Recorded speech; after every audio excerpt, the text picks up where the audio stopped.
Good morning student. आज हम कक्षा 12 सब्जेक्ट अकाउंट में लेसन नंबर 5 साझेदारी का प्रवेश, उसके पहले लेसन नंबर 4 में मैंने क्वेश्चन नंबर 12 तक करवाया था। 13 और 14 होमवर्क में है। अब हम लेसन नंबर 5 साझेदारी का प्रवेश, उसका हम पहले थियरी देखेंगे, उसके बाद क्वेश्चन। तो साझेदारी जो है, साझेदारी का प्रवेश जो है वह साझेदारी का एक प्रकार का पुनर्गठन है। मतलब कि साझेदारी का पुनर्गठन ही है। तो नए साझेदार को चालू साझेदारी पेढ़ी में प्रवेश देने के विविध कारण निम्नानुसार हो सकते हैं। मतलब कि नए साझेदार को जब प्रवेश दिया जाता है पेढ़ी में, बराबर, तो उसका जो कारण है वो निम्नानुसार है। मतलब कि नए साझेदार को पेढ़ी में प्रवेश क्यों दे रहे हैं। तो उसका पहला कारण है, जब चालू साझेदारी पेढ़ी में अधिक पूंजी की आवश्यकता हो तब।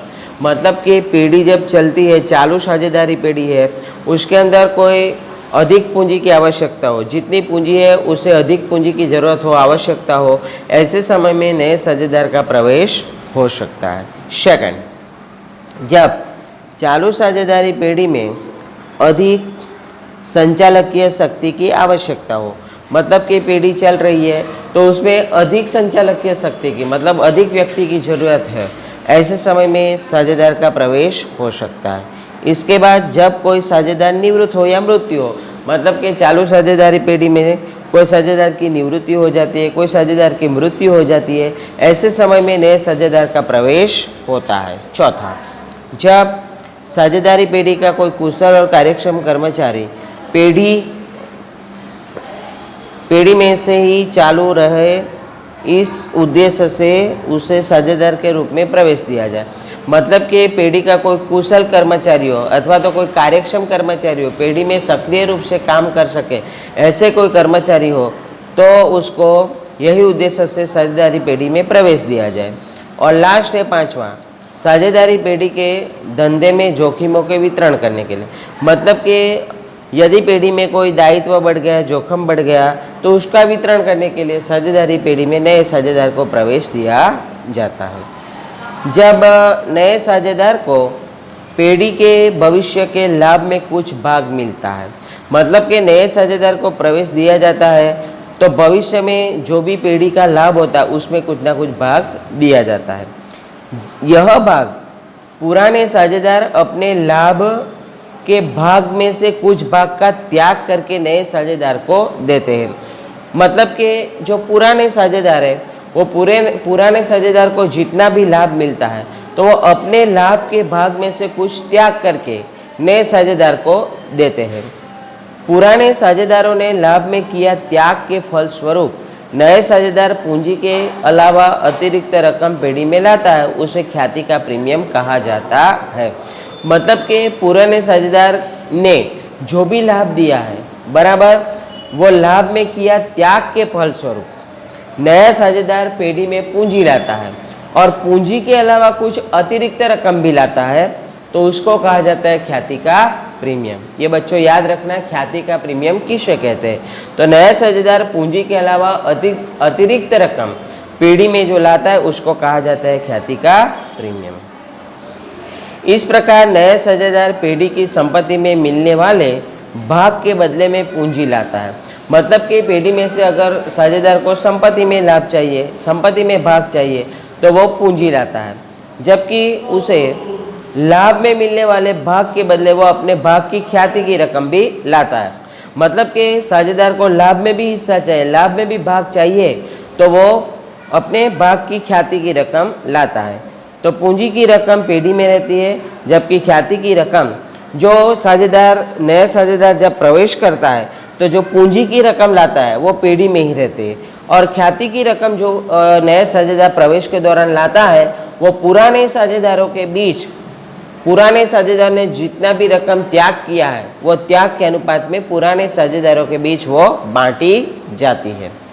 उसके बाद नए साझेदार के प्रवेश की असर। मतलब कि नए साझेदार जब पेढ़ी में प्रवेश करता है तो पेढ़ी में क्या क्या असर होती है। तो पहली असर, पुरानी साझेदारी का अंत आता है और नई साझेदारी अस्तित्व में आती है। मतलब कि जब नए साझेदार पेढ़ी में प्रवेश करे तो पुरानी जो साझेदारी चलती है उसका अंत आ जाता है और नए साझेदारी का अस्तित्व आता है। इसके बाद नए साझेदार की पेढ़ी की भविष्य के लाभ में भाग मिलता है। मतलब कि जो नया साझेदार है उसको भविष्य में पेढ़ी में जो भी लाभ हानि जो भी होता है उसमें उसको हिस्सा प्राप्त होता है। परिणाम स्वरूप पुराने साझेदार के लाभ में संयुक्त भाग में कमी होती है। जब नए साझेदार को जब लाभ में भाग मिलता है तो पहले जो पुराने साझेदार को जितना लाभ मिलने वाला है वो लाभ में उसको कमी हो जाती है। इसके बाद तीसरा पॉइंट, नए साझेदार को पेढ़ी को संपत्ति में मिलने वाले भाग के प्रतिफल के बदले निश्चित हुई रकम रोकड़ में या अन्य स्वरूप में पूंजी में वो लाता है। मतलब कि नए साझेदार जब पेढ़ी में एंटर होते हैं, प्रवेश करते हैं, तो उसको पेढ़ी की संपत्ति में मिलने वाले भाग उसके लिए वो रोकड़ रकम लाता है अथवा तो अन्य स्वरूप में पूंजी भी लाता है। चौथा पॉइंट, पेढ़ी में एकत्रित हुए लाभ हानि अनामत और अवास्तविक संपत्तियों का शेष प्रवेश की तारीख को पुराने साझेदारों के बीच उनके पुराने लाभ हानि के प्रमाण में बांटा जाता है। मतलब कि लाभ हानि खाता की जमा बाकी होती है, लाभ हानि खाता की उधार बाकी होती है, तो उसको पुराने साझेदारों के बीच उसके पुराने अनुपात में बांटा जाता है। इसके बाद अनामत, पूंजी अनामत हो, सामान्य अनामत हो, ये सब जो अनामत होती है, ये अनामत जो है वो प्रवेश की तारीख को पुराने साझेदारों के बीच उसके पुराने लाभ हानि वितरण के अनुपात में बांटा जाता है। इसके बाद संपत्तियों का पुनः मूल्यांकन किया जाता है और जिम्मेदारी को पुनः आकलन किया जाता है। मतलब कि पेढ़ी के अंदर जितनी भी संपत्ति होती है उसका पुनः मूल्यांकन किया जाता है। पुनः मूल्यांकन किया जाता है तो संपत्ति में वृद्धि भी होती है और कमी भी होती है। इस हिसाब से उसके हिसाबी असर भी दिया जाता है। इसके बाद जिम्मेदारी का भी पुनः आकलन किया जाता है। जिम्मेदारी का भी पुनः आकलन किया जाता है, मतलब कि जिम्मेदारी में कमी भी होती है और जिम्मेदारी में वृद्धि भी होती है, तो ऐसे उसकी हिसाबी असर इस हिसाब से दिया जाता है। और उसमें होने वाले शुद्ध परिवर्तन की असर पुराने साझेदारों के पूंजी खाते में दिया जाता है। इसके बाद छठा पॉइंट, पेढ़ी की ख्याति का पुनः मूल्यांकन किया जाता है और नया साझेदार अपने भाग की ख्याति की रकम रोकड़ में या अन्य स्वरूप में लाता है, उसकी हिसाबी असर दी जाती है। मतलब कि ख्याति का भी पुनः मूल्यांकन किया जाता है और नए साझेदार उसके हिस्से की जो भी ख्याति रोकड़ में लाते हैं अथवा तो अन्य स्वरूप में लाते हैं तो उसको हिसाबी असर दिया जाता है। इसके बाद सातवां पॉइंट, नए साझेदारी करार पत्र में निश्चित किया हो तो पुराने साझेदारों द्वारा रखी जाने वाली पूंजी में परिवर्तन की हिसाबी असर भी दी जाती है। मतलब कि साझेदारी जब अस्तित्व में आती है तो उसका करार पत्र तैयार होता है। तो करार पत्र में यदि निश्चित किया गया हो तो पुराने साझेदारों द्वारा रखी जाने वाली पूंजी में परिवर्तन होता है तो उसकी भी हिसाबी असर दी जाती है। इसके बाद आगे, नए साझेदार के प्रवेश के कारण निम्न अनुसार बातों को ध्यान में लिया जाता है। जब नए साझेदार प्रवेश करते हैं तो निम्न अनुसार बातें, तो लाभ हानि का नया प्रमाण और पुराने साझेदारों के त्याग का प्रमाण बराबर उसको ध्यान में रखते हैं। इसके बाद मतलब कि जब हम लॉन्ग क्वेश्चन करेंगे तो उसमें क्या क्या ध्यान में रखना है। इसके बाद ख्याति की संबंधी हिसाबी असर, इसके बाद संपत्ति और दायित्व के पुनः मूल्यांकन की हिसाबी असर, इसके बाद अनामत और प्रावधान, अनामत और एकत्रित लाभ की हिसाबी असर, इसके बाद साझेदारों के पूंजी में परिवर्तन। ये 5 पॉइंट है वो ध्यान में हमें रखना है।